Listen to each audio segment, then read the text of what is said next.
माझी हकालपट्टी कशासाठी असा प्रश्न संतोष ढवळे यांनी प्रश्नापुढे मांडला आहे।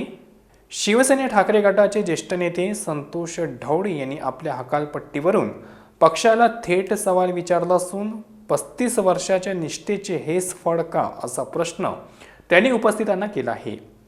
आपली हकालपट्टी अनधिकृत नव्हे तर हितचिंतकांकडून समजल्याचे सांगत कारवाईचे नेमके कारण काय आणि ती कुणी केली याची स्पष्टता अजूनही मिळालेली नाही असा दावा त्यांनी केला आहे।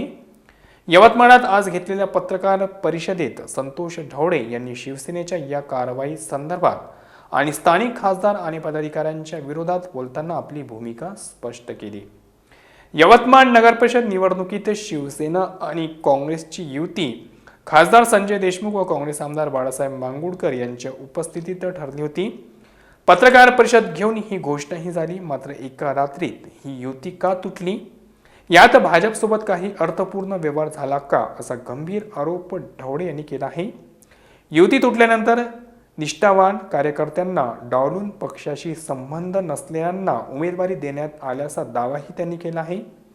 निवडणूक काळात आपण मातोश्री आणि सेवा भवनाच्या संपर्कात होतो, मात्र एका पदाधिकाऱ्याने नाव न सांगण्याच्या अटीवर तुला पक्षातून काढले जाईल असा इशारा दिला होता। पक्षाला आता केवळ लोकप्रतिनिधी हवे आहेत, जुन्या कार्यकर्त्यांची किंमत उरलेली नाही अशी खंत त्यांनी व्यक्त केली आहे। आपण कुठेही असलो तरी समाजसेवेचा लढा सुरूच राहील असे सांगत ढवळे यांनी आपली भूमिका ठामपणे मांडली। पाहूया संतोष ढवळे पत्रकार परिषदेत काय म्हणाले। आणि काँग्रेस आणि सेनेची युती झाली, मुख्यमंत्री राजीव गांधी राहुल गांधी बैठका झाल्या। खासदार संजय देशमुख यांच्या आदेशाने मला त्यांनी सांगितलं, संतोष तू स्वतः किशोर उर्वे, राजेंद्र गायकवाड हे तिघजण बाळासाहेब मांगुळकर आणि कीर्ती गांधीच्या घेऊया बोलणी करा, तिथे काही अडचण आली असेल तर मला आम्हाला जवळपास 23-24 सीटा पहिल्या बैठकीमध्ये त्यांनी दिल्या। झाला नगराध्यक्षाचा विषय, तर त्यांनी सांगितलं की नगराध्यक्ष हा विषय मोठे नेते जे आहेत सन्माननीय विजयबाबू या बाळासाहेब खासदार संजयजी देशमुख आणि काही नेते हे तो निर्णय घेतले, आम्ही त्याला अनुमती दिली। पुन्हा काही 2-3 सीटाबद्दल वाद होता, प्रभाग 5, प्रभाग 24, प्रभाग 9 तो मार्ग निघाला होता, म्हणून आम्ही संजय देशमुखला विनंती केली तर तुम्ही ते यावं आणि हा तोडगा काढून घ्या। ते आमच्या विनंतीला मान देऊन आले, त्यांनी तोडगा काढण्याचा प्रयत्न केला, त्यांनी यशही मिळालं आणि युती झाल्याची घोषणा संजय देशमुखने केली। त्यावेळेस बाळासाहेब मांगुळकर, कीर्ती गांधी हे हजर होते आणि राजेंद्र गायकवाड, किशोर उर्वे पण होते, मी पण होतो। आणि संजय देशमुखने मला सांगितलं तर तुम्ही आता पत्रकार परिषद, आम्ही पोलीस हॉटेलमध्ये पत्रकार परिषद घेतली।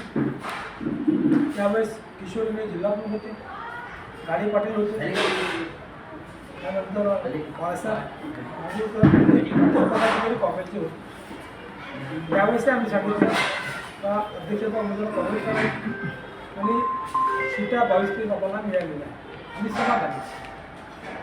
मग असं काय झालं, कधी झाल्यानंतर दुसऱ्या दिवशी माहीत पडलं की पण आम्हाला विश्वास घेतला नाही, मला काही माहीत नाही, काहीच कल्पना नाही। आम्ही दिलेला शब्द पाण्याला काढलेला, आमची युती ठरली होती आणि अचानक युती तुटल्यानंतर रात्रभर मग असं कोण्या पक्षाचे काय संवाद साधला गेला, तुमचं काही अजून काही वेगळ्या प्रकारचे अर्थसंबंध आले का असं तर वाटायला लागलं।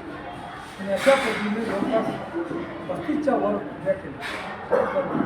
मग ज्या ठिकाणी मला 2 मशाल दिल्या होत्या, नेताजी नगर आणि संभाजीनगर, त्या ठिकाणी त्या ठिकाणी माझे कार्यकर्ते लढवले। मी त्यांना मागणी केली होती की प्रभाग 8 आणि प्रभाग 11 या ठिकाणी जे कडवट शिवसैनिक 25 वर्षापासून जुने शिंगडे यांच्या पत्नीला किंवा